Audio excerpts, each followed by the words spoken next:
In this video, I am going to show you how to kick people from Snapchat groups. You have two methods because you can directly kick someone out of a Snapchat group. So the first method is to set up a new group chat. If you want to remove someone quickly, you can create a new group chat that includes everyone except the person you want to remove. To do this, tap on the three dots on the chat page. Then tap New Group to start a new group chat. The second method is asking the person to leave the group. The most direct way to remove someone from a Snapchat group is to ask them to leave the group chat. This approach might require some level of confrontation, so consider how comfortable you are with that. And when the person leaves the group, all their chats and snaps will be automatically deleted from the group.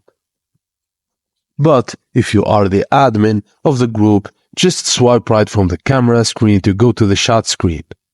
Tap on a group chat to open the group profile. Press and hold the member of the group and tap on Remove from Group and confirm. And that's it, guys. Thank you for watching, and please don't forget to like and subscribe for more.